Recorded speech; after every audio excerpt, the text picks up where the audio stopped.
2nd December. My dear Lady Misericordia, I hope this letter finds you well.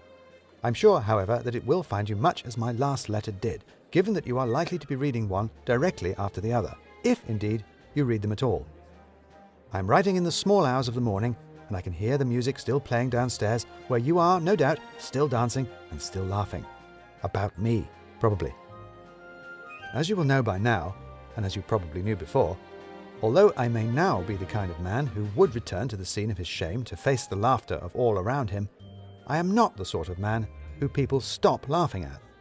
If anything, they laugh more, even when I'm trying to help.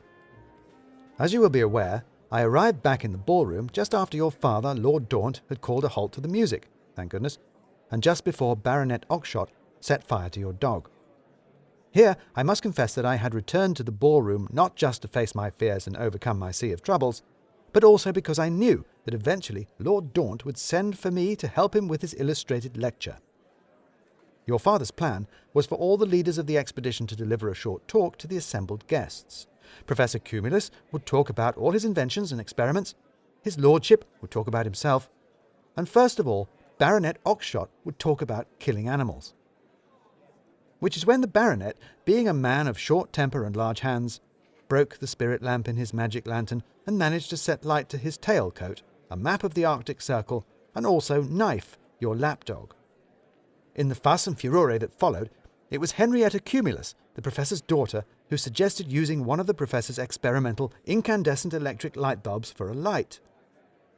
That is a young lady, and like some, who is not afraid to use the brain she was born with, and who, I might point out, appears to be able to get dressed for a ball in something under 12 hours. The professor himself pooh-poohed the idea, pointing out that there was not electrical power in the drawing room to light the thing with. It was then that I had my idea. I often wonder, my lady, just how much attention you pay to the life of the rest of Garstington Manor. You often seem blithely unaware of anything outside the gossip of your friend Viscount Fox. But even you must have had some inkling of Professor Cumulus's remarkable velocipedal dynamo. Perhaps not the dynamo itself, but you must have heard the professor riding his bicycle about the ornamental garden after dark, ringing his bell and shrieking when he crashed into the rose bushes. The professor, you see, has been experimenting with a device to power an electric light using the motion of a bicycle, thus allowing him to ride in the dark. Although quite where he needs to go with such urgency in the middle of the night is anyone's guess. Anyway, you may even have noticed that the shrieking has gotten less over the last few days.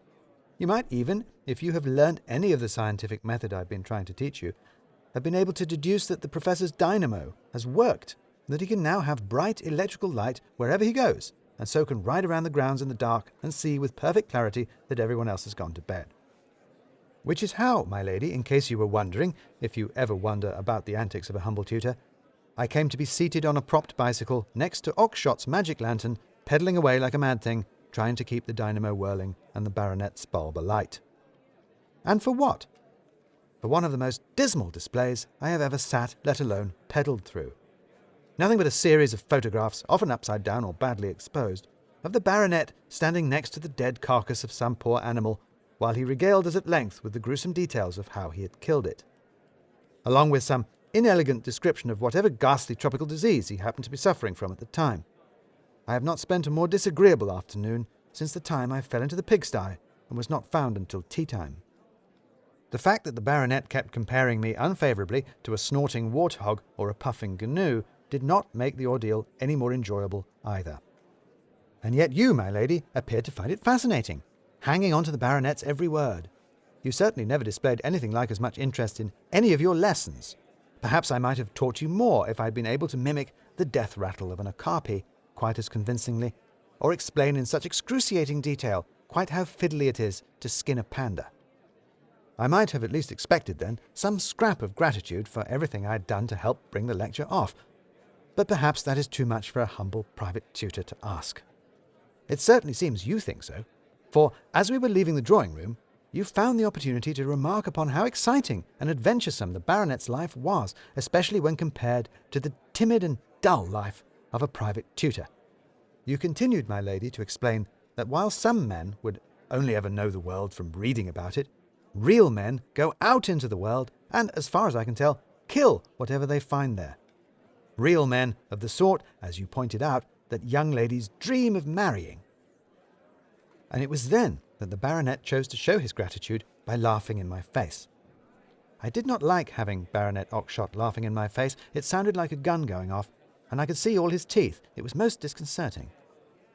So that, my lady, is why I am now back in my garret room, listening to the music, jollity, and no doubt mockery drifting up from the ballroom through the dark and silent rooms in between.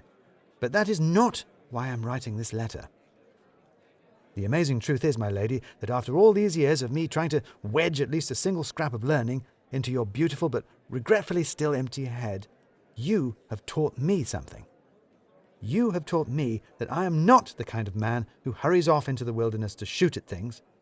I am the kind of man who, after being laughed at by someone he has just done his utmost to help, instead of saying something clever or witty in reply, or even challenging that someone to a duel, which I would certainly lose, goes and hides in a cupboard and writes a letter. This letter. I am precisely the kind of man, in fact, that young ladies do not marry. But I am the kind of man, your ladyship, who can take a long, hard look at himself and decide that he is going to change, that he is going to be a different kind of man, different to the way he was before, although also hopefully also different to the other kind of man who laughed in the previous kind of man's face. The kind of man who decides not to be a timid and humble private tutor, but who finishes his letter and sets out on an adventure.